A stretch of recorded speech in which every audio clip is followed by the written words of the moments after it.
All right, my friends, welcome to episode 100 of Prof and Dev Play Games. I am the Professor Larry at Prof Plays Games on Twitter, and that is the Dev Anthony at Summerspeak on Twitter. 100 episodes, man. How does that feel? Woo! 100. That is great. That's a nice round number. Yeah, if you'd asked me, when you first asked me to do an episode back in the, top 10 of the year, top 5 of the year, or whatever countdown episode, right at the end of 2015, I wouldn't have thought I'd be around for up to episode 100. Yeah, I didn't think that I would be either. I thought it was a fun project, but I didn't know how long I would stick with it. And honestly, I think I've stuck with it longer because I have a partner. It's funner, and easier, I guess, when you're working with someone. And it's just a really nice chance for us to catch up every week. I look forward to it. I do too. It's been a lot of fun.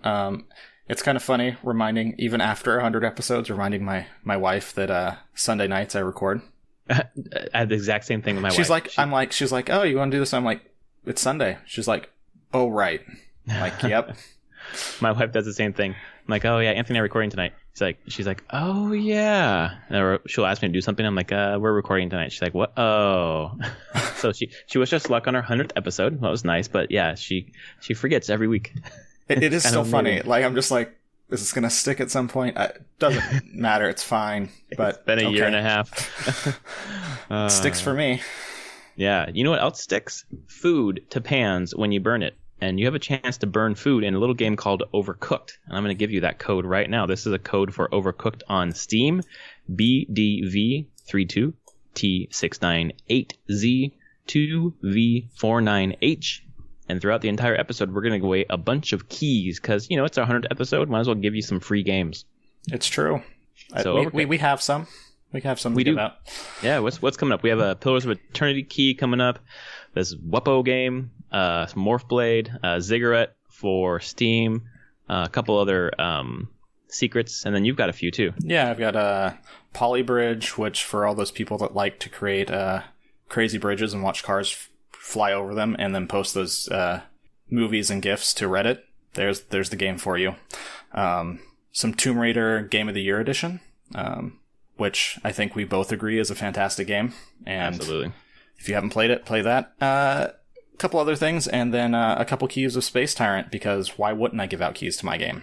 The best game of the episode, Space Tyrant. You got 2 of them, so 2 people are going to get pretty lucky. That's awesome. So this episode, we're going to start by talking about the last 100 episodes and kind of milestones for us and trends in our play style. And even just trends in gaming. We got a few news items, and we'll talk about the games that we are playing. 100 episodes. I started the podcast solo when it was just Professor Plays Games back in October 2015. And then Anthony came on right at the end of 2015, and we changed it to Prof and Dev Play Games. So it's been about a year and a half, maybe a year, 3/4 doing this. So what sticks out to you in the last year and 3/4 in terms of gaming, your gaming or gaming trends in general? One thing that doing this podcast has really done is push me to try different games. I notice myself focusing on going, I can play this other game. Of course, there's tons that I want to play, but it brings out a focus on different games. I remember us, we were both excited for Firewatch, but actually really digging into it and doing an episode on it and just being this isn't just something we're going to play. It's something we're going to think about a little bit more. And then there's games that you play that I find I want to try that out. It's nice having someone to jump back and forth off of. Yeah. And hear thoughts and opinions, especially when it's games I should avoid. That's even better. Yeah. Just don't even waste your time on those games. Yeah. So, and it's, in the recent months, it's interesting watching you go through the phase of gaming that I did many years ago. In terms of with the kid? Yeah. Which changes the type of games you play and how you play. It really does. Yeah, because you don't have as much time. And the games that you kind of want to play, you start gravitating to games that you can pick up and put down quickly. And it's something that came up today. I was playing the NBA Live 18 demo, which I'll get to later. But there are just unskippable cutscenes. So to get into a game, you're waiting 7 minutes for this cutscene. And my wife was like, why don't you just skip that so you can play before the kid wakes up? I'm like, I can't. You're like, I wish I could. Yeah. I'm trying. I'm pressing every button I possibly can. Nothing's happening. Everything. As soon as the game started, 10 seconds later, kid woke up. Like, of course. I could have played one game at least. So yeah, absolutely. Like pick up and play a lot more portable stuff. Yeah. And just if I'm playing online multiplayer, like matches that are very quick. So yeah, that's it's nice to have your, I've been there, done that, I know exactly what you're going through kind of feedback for me. Yeah, which and is nice. I'm kind of jealous that you get, a Switch and a 3DS when you're going through this. Yeah, I did not have that. The first time I went through it, I had an iPhone, and that was it, huh? That's pretty much it. I mean, I had a DS, but right. I spent a lot of time playing iPhone games during that initial, and that's when it wasn't a lot of free to play. It was just premium iPhone games, which there were a lot of good ones. But man, at least it was one-handed with Switch or DS. It's gotta wait till the kids. It can be in a carrier. The right place. Yeah. Well, that too. Yeah, when the kid's in the carrier, it's a lot easier. Usually kind of in my lap or on one arm. Yeah. So. And you're like, please don't move. Yeah, but with the Switch though, like detached, like lay the screen on my lap, detach the Joy-Cons, like I can hold the kid wherever, I can put my hands anywhere. So it is really nice. Although playing on the iPhone, got a few games. One-handed gaming is pretty nice too, except for that Elder Scrolls Legends game. You have to play it in portrait mode. No, landscape mode. Yep. Which makes it a little hard to play. Yeah, landscape is not really good for one hand at all. Yeah. I see why they need to do it, but yeah, it's a little annoying. It's just a choice. I mean, I remember being at PopCap, and I remember whenever really in the mobile stuff, there was basically a mandate you cannot do landscape games. Yeah, well, it has to. I mean, it's a mandate where it's like if you're trying to get the absolute most players, you have to do portrait. Doing portrait though limits the type of games you can do. That's right. So it's a trade-off, but funny though, they did end up putting out a landscape game anyway, so that mandate didn't stick. For which one? PvZ 2. Oh, okay. Because they tried doing a PvZ not in landscape. Right. And shockingly, it's really hard to do. Really hard to make that game work in portrait. And feel good. Yeah, that makes sense. So, beyond that, I mean, man, year and a half, there's not so much happening in gaming that's since then. I think about, I guess what's infected every single episode for me in terms of thinking about games is The Witcher 3. That's true. I played that in summer of 2015 before I even started the podcast. And I always just compare everything to it in terms of engagement and story, and it's just a game that's lingered the most. That one, probably Shadow of Mordor, I think about quite a bit too. Overwatch, a little bit, I guess, and then Breath of the Wild. Yeah, I would think I have to actually thank you for the original podcast and everything, because that pushed me into Witcher 3. Oh yeah, it didn't force me, but when you're talking about games that we've talked about, and that was definitely one where it's like, I really need to give this another chance. Like, didn't get into the first two Witchers. Yeah. Tried Witcher 3, got bogged down in the Orchards right off, and was like, what is this? This pacing feels wrong. What am I doing? And then you pushed me forward, and it's such a good game. I'm glad that my incessant harping on that game finally turned you to be like, all right, I'll play this damn thing. And you knocked it out, like all three DLCs all in a row. Well, the Blood and Wine came out like right after I beat the base game. No, I beat the base game, and I was able to beat was it Heart of Stone? That, and then Blood and Wine came out 2 weeks later. Right. I was kind of pacing myself around Blood and Wine, and Blood and Wine is fantastic. God, that game. So that's one where I'm like, I kind of just want to play Blood and Wine again. Yeah, it's a nice send-off. It is a nice send-off, and just overall, it's a really well-crafted, how many hours was that? 30? 20? I played 30? Blood and Wine for 20. But I didn't do all the side stuff, so it easily could have been 30. Yeah, which is insane that it's that big. But it was just an incredibly well-paced story, and felt connected, but also felt self-contained, which was nice. Right.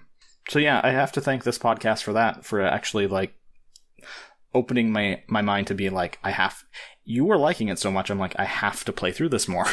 I can't.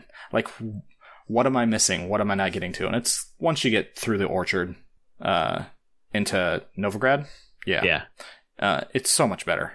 I still think the beginning of the game is paced not the best, but Well, it's funny the way that you talked about it. I was a little confused because I didn't realize that we had played differently at that point. Where for White Orchard, I got out of there as quickly as possible. Nope. But you did everything.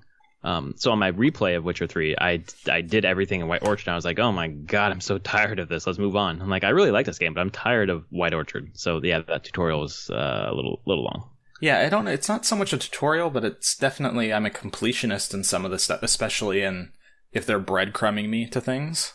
It's like, why not? Clearly I've never played this before, so let's see what this is. But yeah, there's a lot there. And it's not nearly as interesting as other sections of the game. Right. Yeah, absolutely. It gets way better. And the expansions just make it even better. I love Blood and Wine. I kind of have a special place in my heart for Hearts of Stone, though. I really, really liked that, the Olgierd, is that his name? The antagonist? I loved his storyline. It was so good.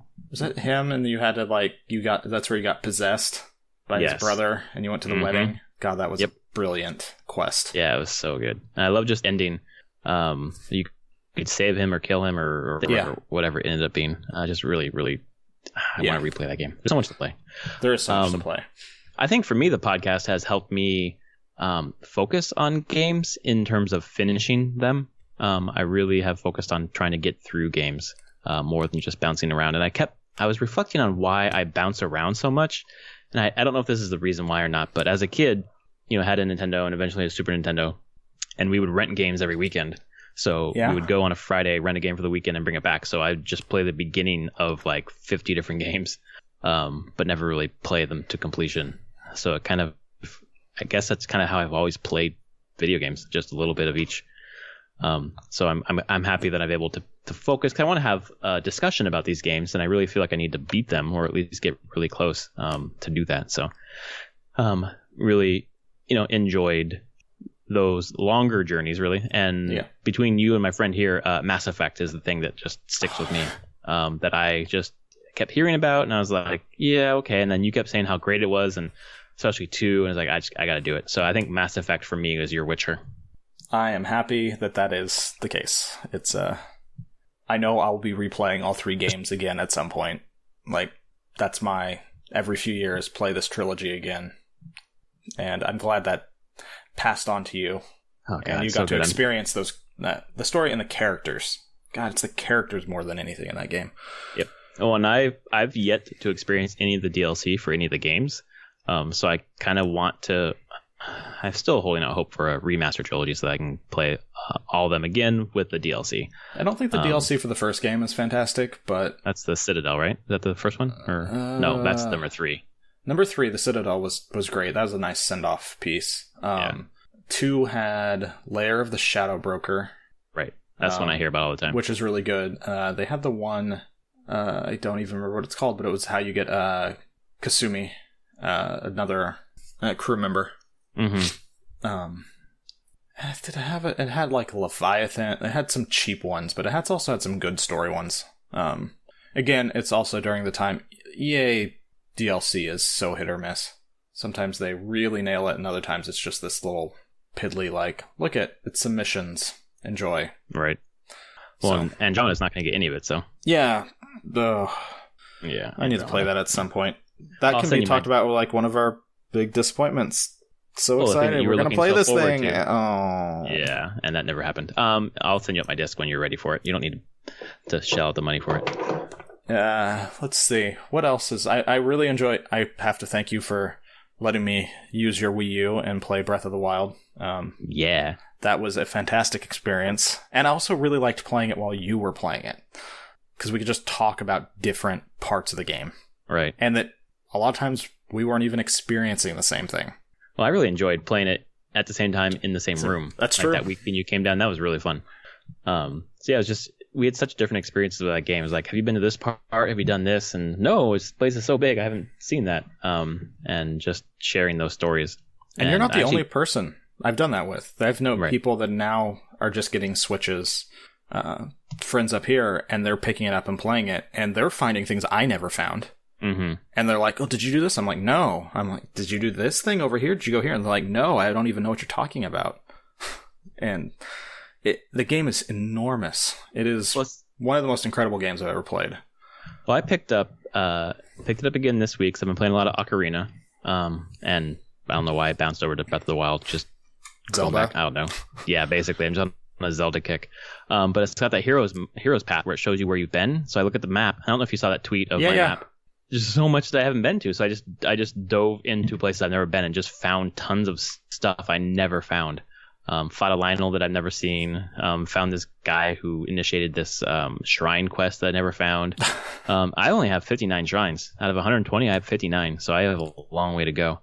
And obviously found a ton of Korok seeds and started doing the Trial of the Sword. Oh, nice. Which is really fun. That game is just... how do you initiate the Trial of the Sword? You go back to the Lost Wood and you put your Master Sword back in the pedestal. Oh. Yeah, that's where it's at. And are you waiting? Getting that game on a Switch, yeah. I will play. Okay. I've kind of just shelved it because I don't want to do any more on a save file I'm not going to keep. And I want to just, when I get the Switch, which is going to happen, I've confirmed that. So when they're available in September, October, I will be getting one. Nice. I got to keep my eyes out just in case there's a bundle going to come out, or a special one for Mario or anything like that. I would like to try to get something like that if it's coming out. So I would imagine they're going to do one, but you never know. And if they do, if it's only in Japan, like I said, you could still import it. Yeah. And the yen is honestly, it's probably just going to be Joy-Con colors, but it'd be kind of cute to have like Mario themed Joy-Cons. Yeah, I'm waiting for like the contoured Joy-Cons with a headphone port in them. Something like that. You're going to be waiting for a while. I know. Just so much. I just love talking about video games. So having someone to talk about them every week, and thanks to the audience for listening to us. We've steadily grown our audience over the last since October 2015. So it's nice to have some consistent downloads, and it's nice to reward our listeners with keys, including this one. This is for Morph Blade.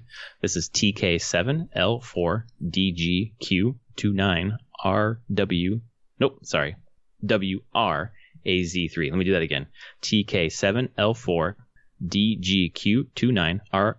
Son of a bitch. WRAZ3. I'm dyslexic tonight, so good luck with that one. Not to be outdone, here's a key from me.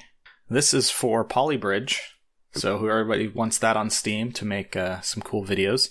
WLY82JFWTE09RH4.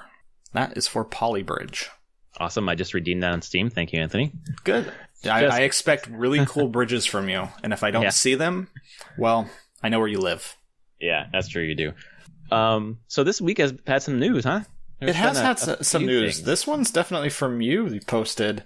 You had some opinions on this one. I did. I was initially very pissed, and then Ryan McCaffrey from IGN on the Game Scoop podcast actually kind of turned me around a little bit. But this news is basically for Shadow of War. They're putting loot boxes into it. The loot boxes let you do XP, or you can get skins, you can get XP boosts, you can get. I guess you could even pay for orcs for your team. There's basically a forward operating base like in Metal Gear Solid 5. Okay. Where you have this fortress, and then online people can raid your fortress, so you're trying to fortify your fortress. And to do that, you obviously grind and play, and you can unlock things, or you can just buy these loot chests, war chests, boosts, XP boosts, orc followers. So it's almost, at least for that online component, it's very free to play. Yeah. Very iOS free to play type pay to win stuff. Yep. Oh, and it's something that I'm sure Warner Brothers said, this is where the money's at. You're going to put it in the game somehow. So I was mad because, and I don't really get mad at this too much, but I was really mad because this is a single player game. This stuff, it makes me think that this stuff, obviously you can get it in the game anyways, but they're going to slow down how you can get it so that you have to pay for these, boxes basically. But the point that Ryan McCaffrey made on GameScoop that kind of made me think a little bit was just the nature of the gaming industry, like these free to play or Overwatch or Rocket League, where they have these crates, TF2, whatever. They just make so much money that it's hard to ignore. And because it's hard to ignore and there's so much money being made, people are making free to play games or things like this to cash in on that money. And that means we're getting perhaps fewer single player games. Or maybe in the future, because the money with a single player game is basically base game plus if you do any DLC. Yeah. So his point was if this is the mechanism for us to continue to get great single player games, then he'll live with it. Like, he's going to ignore it, and it's not going to impact his gameplay. But if that allows publishers to keep investing money in these kinds of games, then that's have to put up with it, basically. And that made me think a bit about my anger about this. No, I agree. As a developer, I understand. Like, the cost to make a game like this now, like development cost for games has gone up exponentially. Right. Every new platform that comes out, PS4 generation, the cost goes up because fidelity goes up. It's not easy to make. It's not easy in the man-hours way to make a model look really good for PS4. So, like, when you look at Shadow of War and look at their character models and their orc models, and I mean, they look good, and they're going to run on PS4, and they're going to be incredibly high-res textures and tons of polygons. Yeah, those polygons don't magically appear. They're crafted by someone, and the higher detail they get, the more time it takes, and that means you're paying more, which is increasing the cost for your game, for everything. So, yeah, I mean, these games have budgets, and they have to find a way to make their money back, or we're not going to get games of either this quality in single player anymore, like especially from a visual standpoint, or we're not really going to get them. Like, publishers will be just like, right, fine, we're not doing it. Right. It's a kind of a sad state, but it's true. And it's because this free-to-play stuff does make so much money. Right. And that's, kind of a more sober response to this, and it's just the reality of the gaming industry. And if I want these kind of games, if I want these big budget, sprawling epic single player games, then I have to deal with it, because I can ignore it really easily. So. Yeah, it's cool that, I mean, I'll give them that it's only for this, like, sounds like for most part used for this online mode, right? Which is great. I mean, that's probably the best place to put it. It would be different if you were just saying, like, hey, pay money, here's items in the game for your single player, right? But even then, like, you brought up the key point, though. It's a trust between the player and the developer, that the developer is not making the game shitty, yes, to extract money from the player. And how do you know that's the case? I mean, I know developers that totally would do that. I've talked to them, I've met them, and they no scruples about it. They would totally like, oh, I can make money off the player, let's do it. But then I also know plenty of devs that's not how they think, and they are interested in making a quality game no matter what. And if they offered the ability for people to get ahead in a single player game, it was just because, sure, let people pay if they want. It's their game. They can. Yeah, I guess the other issue, like, below the surface for me is how close this gets to, like, legalized gambling. And not so much. That's always been the case with this stuff. Yeah. Right. It's just, I mean, it's not really like the moralistic issue for me. It's I feel bad for people who are addicted to this. They stay away from casinos for this very reason, things like that. They don't play the lotto for this very reason. But if they like video games, then they're just consistently confronted with this kind of this thing they have a hard time saying no to. Yep. So, there is definitely some ethical issues around all of this. There has been for a long time. And it doesn't seem like it's going anywhere. Right. Except that people are paying a bunch of money. And yep. Devs and publishers aren't going to stop because they're making a bunch of money. Yeah, they would stop if it didn't work. And it's obviously people are paying for it. So yeah. This next news story is about a game that has just, like, cropped up everywhere. Everything really I've been reading, listening. It was in the Game Informer. It was like the Game Informer cover a couple issues ago, and I was like, I don't even know what this game is. I didn't really read the article. Now I'm just like, oh, maybe I should go back and check out Hellblade. Yeah. So when we're talking about money, what is this game? $30? $40? $30. $30. 30. Uh-huh. And they're like, it's only a 7-hour game. $30. But it looks, like, visually incredible. It's I've known about it for a while because it's an Unreal Engine 4 game. And Unreal at their GDC talks and stuff have been showing off the game for a while. Because they hooked for Senua, the main character, the actress who plays her had, like, a head rig attached to her face, and then real time they could translate the actress's speaking and, like, facial expressions real time onto the 3D model. Wow. And they were showing that off at a GDC a year ago. Yeah, a year ago. It was incredible, and so that's where I've kind of heard about the game before and kind of kept touch on it, and I knew it was also Ninja Theory. So, but they have this feature that got a lot of people up in arms, I guess. It was funny. The first thing was, and I saw Twitter people just going insane, going, Hellblade may erase your save file if you die too many times. Yeah. At first, that was and then through the Twitter and like the game of phone, it's became Hellblade will erase your save file if you die too much. And that's kind of been walked back now, and people are like, oh, it's way more complicated than that. But man, were people freaking out about this. Yeah, absolutely. Holy cow. As a developer, I'm like, that's actually kind of awesome that you would delete someone's save file if they die too many times. It's not a long game, so... Well, and it adds to like what so they're doing tension. with the game. Yeah, it just adds like, to what oh my god, I die. There's the actual repercussions. Exactly, it's like the character feels. I think that's just a smart mechanic, and I don't think it's been executed as well as either. It's not really a thing in the game because people have been testing it out, like you said, to make sure that this is a real thing or not, and people are discovering that it's not. No, have you dug into that? I've been reading some, and it definitely sounds like it is a bluff for that it's not as easy as that.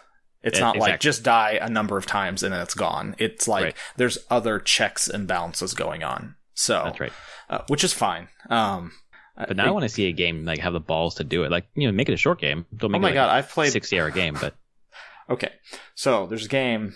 I guess the father of rogue-like games. Not Rogue, I guess it's past Rogue. NetHack. Where, I mean, it will take you 50, 60 hours to beat that game. You die, you're dead. Oh my god. Start again. It's just permadeath, right? Oh god, I love that game, though. God damn, I love that game. Everything's random. I've ascended one time. One time.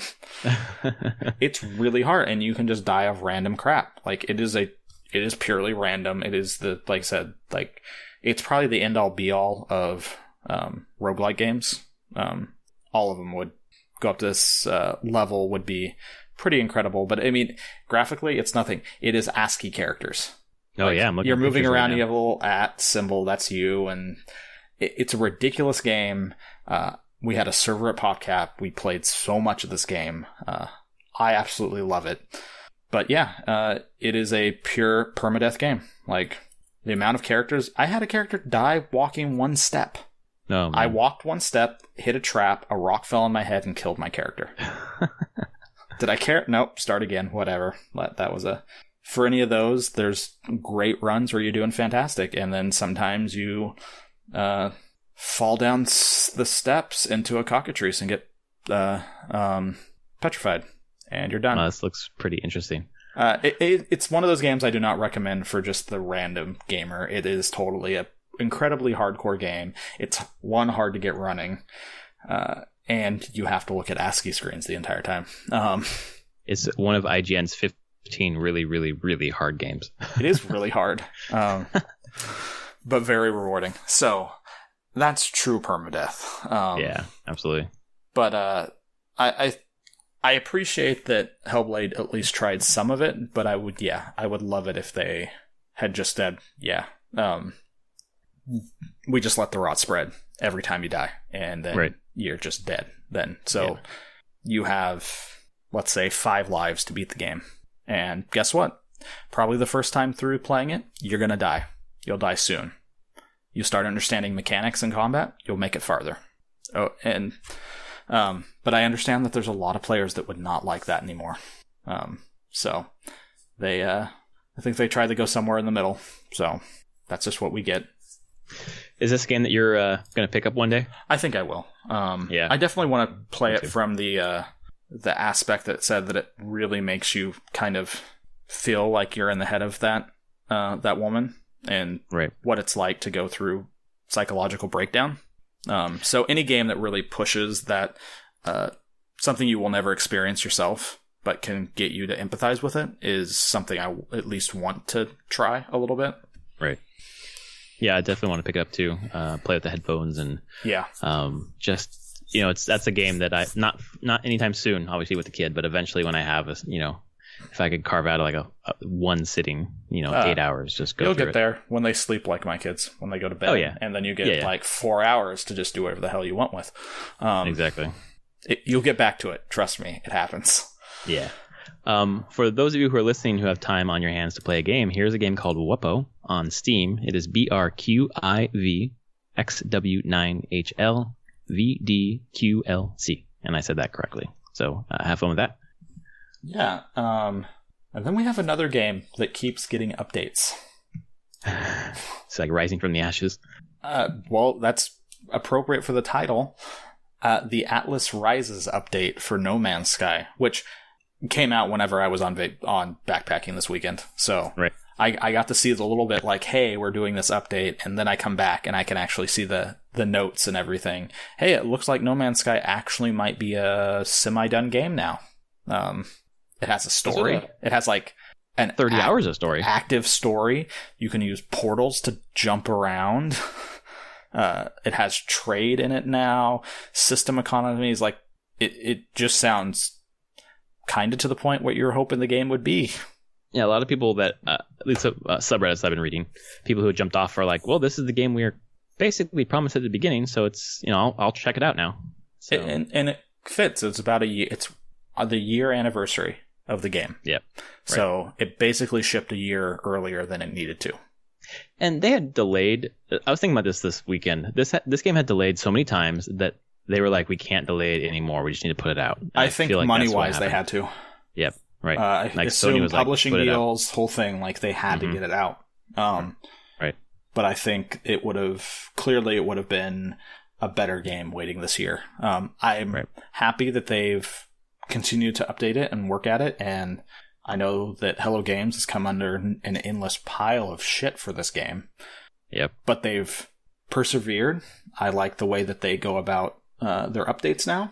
They just drop them. They're like, here you go, and here's everything that we've added and what we're doing, instead of trying to like build expectations or do anything like that. They're just like, you know what? We're going to show you exactly what we're doing there.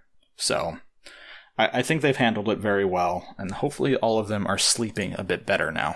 Yeah, I think the buzz from this update, a lot of it was kind of commending them for sticking with it. Like they could have just walked away. So yeah, they totally. You're going to jump into this eventually, I'm sure. Yeah. Oh, there's so many games. I mean, especially all the shit that I got. So. There's so much. I was looking through the patch notes, and it's just so many changes and updates. It's pretty incredible. So yeah, eventually I'll jump back into it. I at least installed it on my PS4 again, and got this update downloaded. So maybe sometime this week, if I have time, we'll see. But a game I have played, and I won't be playing again, but hopefully someone will. Here's a key for Tomb Raider Game of the Year Edition. EK08H84DL9YZ7ZQ. And I think we both agree that that is a fantastic game. It is great, and the follow-up is amazing. That is whoever gets that is going to have a lot of fun. Yeah. Here's a game that is a game that I'm not going to say the name of. So here you go. It's a game. It's really a game. It's a game for Steam. It's really a game. LLE8RP3QCHIP4NN. Enjoy that game. Just got a text from my wife. She told me about 10 minutes ago, I need you to come down at 9:00 because I'm going to bump and you need to watch the kid. So I was negotiating over text while we were talking, and she texts me and says, "Kid's asleep in the swing, so take your time." Yes, thank God. And you're like, okay, kid, that's what you decided to do now. Okay. Please sleep. Please sleep. All right. Speaking of games, giving away games, giving away a lot of games, but we're not giving away 50 games. But someone is creating a game that has 50 games in it. It's UFO 50 from Mossmouth. This is, I guess, the guy who did Spelunky. Derek Yu, right? Yeah, Derek Yu. So this is from creators of Spelunky, Downwell, Time Barons, Scorpulac, and Madhouse. So whole bunch of developers and designers getting together and making 50 fake retro games. Yeah, right. Like for a homage fake games, console? almost? Yeah. There's like a whole backstory to it and everything. Yeah, of course there is. This is what you get when you probably put these developers in a room together and they're like, hey, wouldn't this be funny if we did this? It seems like it started as a joke between developers. Or even like a fake game jam. Yeah, and they're like, we're doing this. I like Spelunky. I figure I'll pick this up anyway. And how can you say no to just 50 nice retro, like NES retro games? Because I think these all look 8-bit to me. Oh yeah, it's almost like reminds me of when I got an emulator on my computer and just downloaded a bunch of different games and just checked them all out. Yeah, it's almost what it feels like. So there's something, and it's weird and strange, but these people have shown that they have a great design sensibility. So I'm curious what they come up with when they're limited with that constraint of because they're really holding themselves to like only do things that you could do on an 8-bit console. So I wonder how long they're going to be, those games. I don't know. I bet some of them might be pretty long. Yeah, but you have to look back at 8-bit games. A lot of 8-bit games aren't that long. That's true. They're just artificially lengthened because you kept dying because they were so hard. Yeah, things like that. Even the longest ones aren't.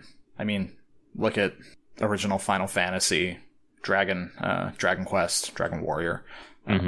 They weren't huge games overall, but a couple hours. Yeah, but they pushed the systems and gave you a lot of room to explore. So it's pretty cool. I'm pretty excited about it. I'd be interested to watch as it develops more and they show off more of this fake console. And I assume part of the rollout will just be talking about this fake stuff. Right. Something that is not fake is a game I made. It's real, and you can play it on Steam right now. It is Space Tyrant, and here is a key for it. F66BN B6MTD KWTQR. And why not have a second one as well? Let's do it. This is a second key for Space Tyrant. R6W8L P8R7P NZCXB. That's for Space Tyrant, a game that I have actually worked on and helped make. And I'm continuing to help make, actually. And will you remind us again just a little bit about what the game is? It is a distilled space strategy 4X game where you, instead of really playing nice with the universe, you're a Space Tyrant, space dick going around, and games usually take, instead of 10 plus hours, take 45 minutes. And we string together a campaign of about 8 to 12 missions. Kind of does an arc of you playing through a different type, and that is the main thrust of the game. So, man, you guys should have named it Space Dick. I figure being censored. And you also saw what the other Space Tyrant game on Steam already is, right? I did, like my ex-boyfriend, the Space Tyrant, or something like that? Yeah, and Space Dicks might be a apt name for that game. Yeah. Oh, man. Here's one more key for you. It's Ziggurat for the old PC box, the old Steam. AFVNW-D7D4L5T63B. Later I'll be giving away a key for Pillars of Eternity, so that'll be coming up, but we're going to talk about games that we're playing first. Why don't you start us off? So, I was out camping for the past 3 days, so before going out, I dug into, still playing Final Fantasy 12. Oh my god, I love this game. I love it so much. Yeah. It's just a game I can play, like, I have my gambits are set up so perfectly, I can just run around and crush things, but I'm just doing a ton of side content. I've just pushed into the next area, like, there's a bunch of, and of course when you come to a new area and it's huge, there's tons of side stuff to do. There's hunts, there's new monsters to fight, there's rare monsters to find and hunt. There's so much in this game. Right. I've actually now hit the point where there's 2 areas I am not high enough level to go to that are completely optional. This is the thing in the game. There's actually just enormous areas of the game that are completely optional, and you never have to go to them to beat the story. Oh, wow. And when I did my emulation playthrough, I probably spent like 30, 40 hours in these optional areas. So it's like a whole game itself that's just optional. Yep. a whole game length at least. Yep. They just wow. Never have to touch unless you feel like getting optional summons and rare items and things like that. So right. The game's enormous. It's really kind of playing it through this time. I'm noticing just how big it is and how much time probably went into making this game. And the story is still engaging you? I'm actually finding the story more engaging this time. Oh, okay.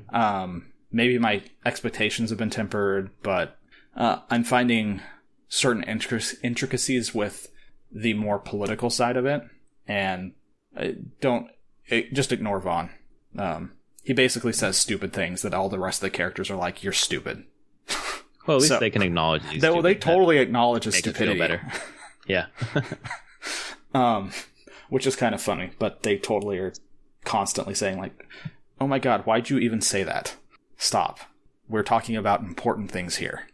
That's kind of what the player must be thinking too. Like, why did you say that? Shut up. Yeah, basically. That's great. So playing through that, I've been playing a little bit more Pokemon Moon again. My kids have been wanting to dig back into that, and I'm progressing the story in that now. But I can't play the story without them. So It's very, very important. It is such like the early, like kids JRPG. It's so good, but it gets them so excited. They love just finding new Pokemon, and we're in essentially a dungeon now. And there's very much this push of like, can we play more? I want to see what happens next. What do you have to fight? Maybe there's a boss. Let's go fight. So what a great experience to have with your kids. It is fun. I'm so looking forward to that. It's really neat, and it's been fun to kind of just feel like how they're shaping what they're interested in. Because I didn't push Pokemon on them. That's just they've gravitated towards it and want to see it, and that's been fun. So, well, and your kids, at least one of them is reading like the mangas, right? Yeah, they're both reading them now. Even though my youngest, she can't read yet, although she can read some words. She's getting there, but she loves just looking at the manga and the pictures. And so my son though is totally reading. Like, just throw books in front of him. Go. Awesome. Like, he'll go. And then I put in probably another hour and a half into Pyre earlier in the week, last week. Played more matches. I'm definitely waiting for the story is going to have a twist. I just can feel it. It's going very straight forward. I haven't been ruined by it. If there is one, I haven't read any spoilers or anything. I'm like, there has to be a big twist in this game. Right. Because I'm progressing to the end of what the story is way too quickly for there not to be. I don't want to spoil it for you, but the main character runs toward a dragon and then gets dropped into a lake. Oh, right. That's the other thing I need to watch tonight. Yeah. Oh, and actually, you interrupted me 5 minutes into it when you called. When I called? Skype session. So today? Yeah, when I was waiting for you to get back. It was fine. Oh, yeah. I was reliving some dragon fire. So. Oh man, I was behind a couple weeks, but I'm gonna watch it tonight. Like I'm on board. Yeah. Like time, day and date. Let's do it. Good stuff. So you've been playing a lot. Yeah, I have a lot of games on here, but it's a matter of circumstance, like where I'm sitting at the time, what I can play. Do I have the phone in my hand? Am I near a DS? Am I near the Switch? Like the DS is in like next to one chair, the Switch is next to another chair, my phone's usually in my pocket, my PS4 controller is somewhere else. So depending on where I am with the kid, like I can't plan ahead. So wherever I am, okay, I'm playing that thing. And then at night, usually when the kid's asleep, I'll play Ocarina. So first thing is Ocarina. I'm about 7 hours into the game. Just got to the Dongo's Cavern. Okay. Played my little Ocarina for the Goron guy to get the bracelet to pick up the bomb flowers, and that's where I'm at right now. So basically, I'm at the first major dungeon, I guess. I assume maybe not, but it seems like a pretty involved. The Dongo's Cavern is pretty involved. Am I wrong with that? No. There's a lot of very involved stuff in Ocarina. So that you could go to that assumption on most things that when you go into some place, it's going to be involved. So yeah, no, you're not wrong. But it is good. Everyone knows it's good. I know it's good. My cousin played it when I lived with him, and I didn't. I watched him play, but I didn't care that much. He probably got like 3/4 of the way through the game. I don't think he ever beat it. But it holds up for the most part. I'm playing the remake, so I think they've, it's been modernized a little bit on the 3DS. Camera's a little annoying, but other than that, the gameplay is it's fun. I can't imagine like being a Zelda fan and then like being presented with that, like, you know, the day that was released, just how much of a mind fuck that probably was. Yeah. Yeah. I mean, just same thing with Mario 64, you know, for the Mario franchise. And yeah, kind of similar to what we're feeling like Breath of the Wild now, I guess. Although like the switch from 2D to 3D then must have been just amazing. Yeah, I think Breath of the Wild is just more in the sense that it's just like they went to that open world thing and nailed it just as well as they nailed the 2D to 3D with Ocarina of Time. Yeah, exactly. Like an evolution of the series that they just nailed. Yeah. So playing that has got me wanting to play Breath of the Wild again. So I picked it up and turned on the Heroes Path mode and figure out where I've not been yet and just plunging into the parts of the map that I've never been to. Finding new Korok seeds, finding new shrines, finding new just NPCs roaming around, new enemies, just new vistas. Just there's so much hidden stuff in that game. It's unbelievable. So that, and I also played a little bit more Dragon Age Inquisition. I'm kind of to the point where I'm thinking, all right, I'm not going to do all these loyalty missions. I'm not going to do all these side missions because I keep getting sidetracked on all these side things. I'm going to plow through the main story now, if I can. I want to like beat it, because if I keep playing it like I have been playing it, I will never stop. There's just hundreds of hours of content in that game. So I kind of feel like I'm stuck in the hinterlands again by, like, for example, I'm doing Cassandra's mission where it's unfinished business, going to find these people to kill basically on her hit list. But to get to them, I have to go through these new areas and, I don't know, kind of explore those areas to unlock things. So to get to this guy, I had to do this other quest. It ended up being like a 5-hour quest to open the area to go find the guy. So this her unfinished business thing is like of gameplay time is probably going to take me like 15 hours. So I kind of feel like I want to beat the game before I burn out. Yeah, definitely do that. Yeah, there's a lot to do in that game. It's packed with an insane amount of content. Probably too much. It really is. You know, it's good value for the money, but just I need to beat the game. I've been playing it since 2014. I need to beat this thing. And then for the phone, I picked up Legends Heroes of Skyrim, mobile game, the card game, basically. Yep. Man, is it fun. I really like it's obviously very familiar if you've played Magic or Hearthstone, basically, but they've got like these 2 lanes. Yeah. And it's not necessary to I don't know, like you can go right for their hero, basically. Some of the cards are really smart. I love the fact that there's like a pretty meaty single player story mode, basically. You've played through the story mode or just dabbled in it? I definitely beat what was in the beta. Okay. I don't know if that was all the story mode or not, but yeah. Right. It definitely it's really good. set itself apart from Hearthstone that way. Absolutely. I enjoy it more than Hearthstone, just because of the lore. I feel like there's more of a story to be told. I mean, Hearthstone doesn't really have much of a story. It's not, Hearthstone's not trying to be a story. Exactly. It's a pub game that is played in the World of Warcraft, basically. Right. So I'm enjoying that. It's in landscape mode though, so it's kind of hard to play one-handed. But I've somehow managed to do it.